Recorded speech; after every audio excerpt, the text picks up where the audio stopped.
Багнуур бол их онцлогтой Монгол улсын хувьд стратеги ач холбогдолтой уурхай байгаа. Төвийн эрчим хүчний системийг нуруундаа өөрч явж байгаа.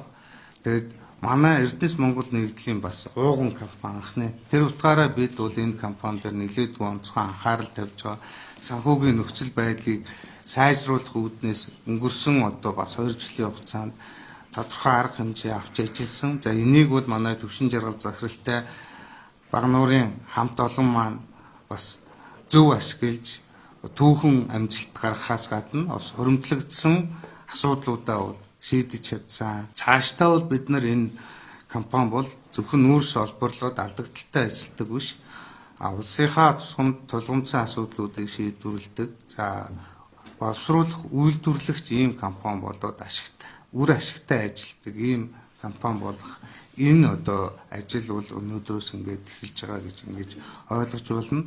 За энэ анхны энэ үйлдвэрийн төсөл бол маш чухал ач холбогдолтой түрүүн мөнх өдөр захирлын хэлсэн гэр хорооллоос яг ингээд 100% түлээд гарч байгаа тэр агаарын бохирдол 80%-аар буурна гэж ойлгох ёстой.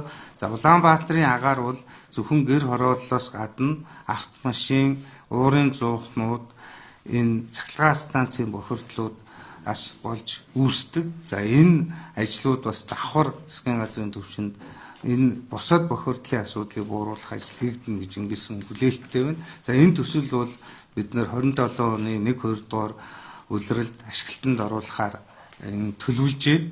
За санхүүжилтийн хувьд бол та бүхэн мэдж байгаа өмнө нь ингээд 190 сая орчим долларын санхүүжилт хийхэд бол маш хүндрэлтэй байдаг байсан. Үндэсний баялагын сангийн хуулиар Эрдэнэс Монгол нэгдлийн эрх зүйн орчин бас нэлээд тодорхой болсон учраас Эрдэнэс Монгол нэгдэл энэ хэмжээний төслийн ихэнх санхүүжилтийг өөрөө санхүүжүүлэх ийм эрх зүйн орчин бүрдэж чадсан учраас энэ хэмжээний төслүүд ингээд цаашдаа үе шаттай хэрэгжээд явах ийм боломж гарч байгаа гэдгийг та бүхэнд бас нэмж хэлхийг хүсэж байна. Эрдэнэс үйлдвэрлэлийн технологийн парк